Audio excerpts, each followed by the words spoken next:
Hey, Dragon Slayers. It's been about maybe 4 hours since my last meal. Blood sugar is 94. So today's video is all about the ideal human diet according to the PE ratio. Humans are hunter-gatherers, and we do have a species appropriate diet. We prefer to start with a basic paleo-ish template as a starting point, although there are tons of modern processed foods that are just fine on the PE scale, like plain Greek yogurt, cottage cheese, and any whey protein would be excellent examples. You'll want to base your meal around protein. Any high quality protein is fine, including beef, lamb, pork, poultry, fish, seafood, and fermented dairy, like Greek yogurt or cottage cheese. Aim to consume grass fed beef, wild caught fish, and pasture raised chicken and eggs, when possible, for optimal nutrition. Properly raised animals eating their species appropriate diet, like cows eating grass, means more omega 3s in your protein. This will help reduce inflammation in the body. Start with one or two protein sources in your meal, beef and eggs, and then include some veggies. It's as simple as that. Animal foods are inherently higher in protein and minerals compared to vegetarian options, as they are at a higher trophic level. However, if one chooses to be a vegetarian for ethical reasons, good choices would also include eggs and fermented dairy, cottage cheese and yogurt, and ethical vegan could also make this work with legumes, with soy and lentils at the top of the list, and plant proteins such as tofu, textured vegetable protein, wheat, gluten, and plant protein concentrates. So the best protein options are going to be ruminants, which are beef, lamb, bison, poultry, fish, seafood, eggs, wild game, pork, legumes, fermented dairy, plain Greek yogurt, and cottage cheese. Always choose animals that are eating what they are supposed to be eating. So I have said to a lot of my friends that you're not only what you are, what you eat, but you're also what you eat eats. So this is important because you want to have the most unprocessed food that you can possibly put in your diet.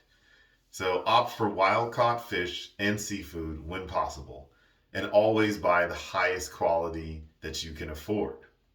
For fats, remember you want to keep dietary fat moderate. This isn't popular keto where you're dousing everything in butter and MCT oil, which is something I used to do. Butter all the time. It's best to simply consume whole food fats, meaning that the fats you're already getting from your meats, eggs, and seafood sources. We recommend minimizing nuts, cheeses, butter, dark chocolate, avocados, and other high fat foods. These extra calories can add up fast. Rather, prioritize protein dense foods like beef and eggs while incorporating fibrous leafy greens and other high protein and mineral foods for cooking. Use just enough fat to grease the pan or whatever surface you're working with. Also, very true of me. I used to douse everything in butter. I mean, I would have a stick of butter with my pound of meat. It was ridiculous. So now instead of having like 2 and 3 tablespoons of butter for my 6 eggs, I do like half a tablespoon. Have the least amount of extra fat that you can possibly have. Literally enough just to keep your pan slick. So the best fats to cook with are avocado oil, ghee, grass fed butter, beef tallow, lard, coconut oil, and olive oil. High fat snacks to consume sparingly are avocados, low sugar dark chocolate, hard cheeses, salami, nut butters, any nuts or seeds. For carbs, you want to keep carbs as low as possible. If you haven't reached your goal weight yet, if you're still in a weight loss or fat burning stage, limit your carbs to non starchy vegetables like spinach, broccoli, kale, and asparagus. Also include some low sugar fruit such as tomatoes, avocados, berries. If you're at your goal weight or perform lots of high intensity um, glycolytic exercise like CrossFit, sprinting, mountain biking, soccer, or football. I've recently started sprinting twice a week, every Tuesday, Thursday now. You can probably get away with small amounts of fruits and starchy tubers. The best time to consume these is often around exercise, before or after intense exercise. You can trade in some of your fat calories for carbs if that's the case. If consuming these occasional carbs, try avoid eating fat at the same meals. Fruit and tubers are excellent choices. So for dessert, since you're focused on nutrient-dense whole foods, there aren't too many dessert options. If your goal is fat loss, limit these and just eat more protein-rich food and veggies at your meals.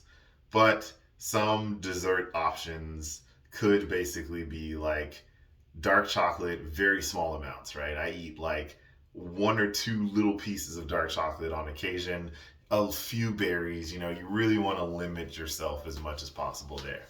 So that's what I've got for you guys today. Don't forget to like and subscribe. And remember that together, you and I will slay the dreaded diabetes dragon.